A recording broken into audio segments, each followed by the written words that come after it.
Welcome back to my channel, Duct Tape Mechanic, and in this video I'm going to show you how to replace the timer on a Hotpoint or GE dryer. So if you find this video to be helpful, make sure you subscribe to my channel for more DIY and tinkering videos.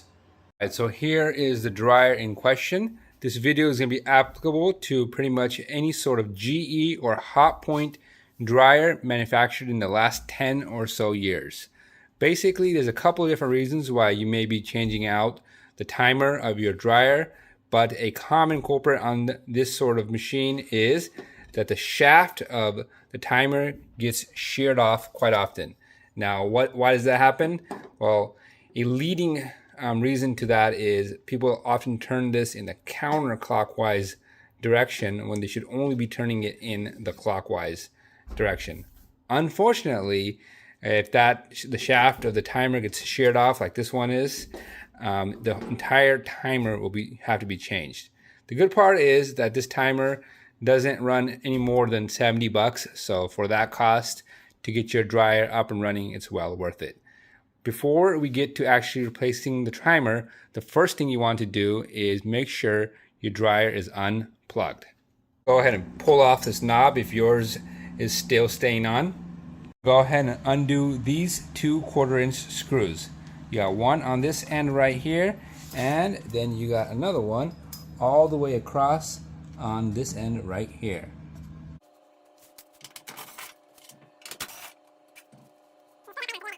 Alright, so after those 2 screws have been removed, we're ready to flip up our console. But before we can do that, we're going to grab it by the sides right here and push it really hard towards the wall right here. And you may need to kind of punch it or push it in a sudden manner to get it to pop free, like this, like that. Then we can just flip it up like that. Alright, to get better access to the timer, we're going to be taking off this metal back panel right here. It's just held in by these 5 screws, so 1, 2, 3, 4, and 5. After we remove those, we should be able to push it up and kind of move it out of the way. There's a ground screw or a ground wire that's attached to it. We don't have to worry about undoing that because we're just going to be worried about moving it out of the way.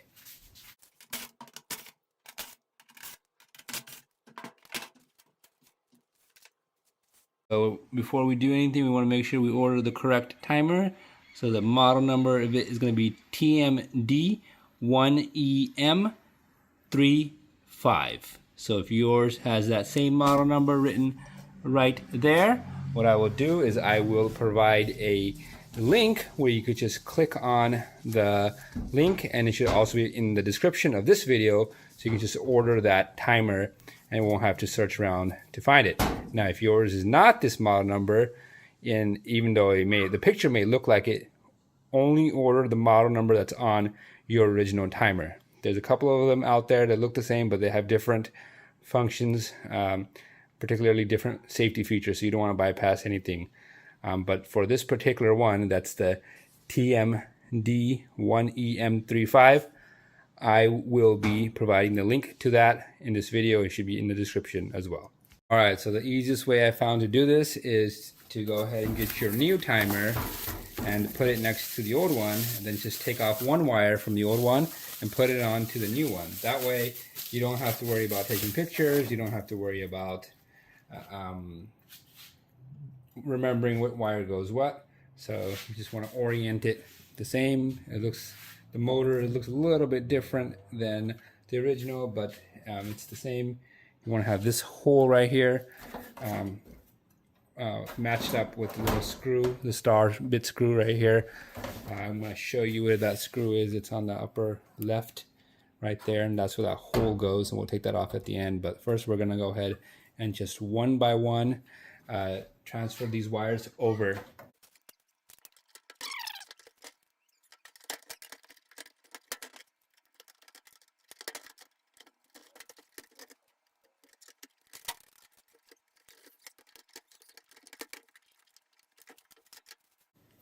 Alright, so all of the wires have been transferred over to the new one, which is just dangling back here.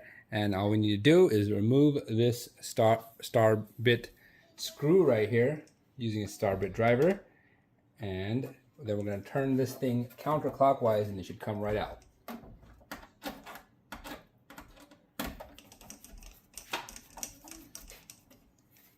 There's a screw, so you may have to push down on this little plastic tab and then turn at the same time. And there we go. There is that old timer with a broken shaft, and now we can install the new one. All right, so now we're going to be installing the new one. We got the shaft of that one going through the hole right there, and then we just want to make sure that it's a little bit offset, and then go ahead and turn it in the clockwise direction, and it should tighten into its spot.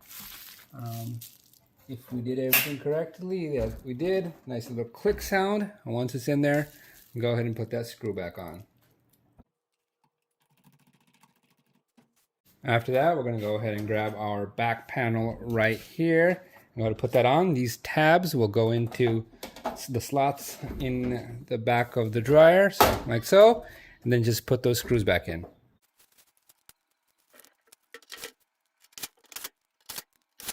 All right, now we're going to put the console back on. To do it, you want to make sure that these clips right here on the bottom go into the slots. So you just kind of got to angle it in like so. Once you kind of got all of them in, you can set it back and pull it towards yourself really hard, like so.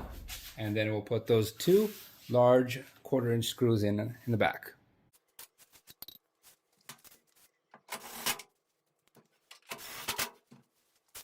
All right, so now the only thing left to do is go ahead and put the knob back on. There's a flat portion on the shaft, and that should match up with the flat portion on the knob. And once you get it on there, this time, try to keep everything going in a clockwise direction only.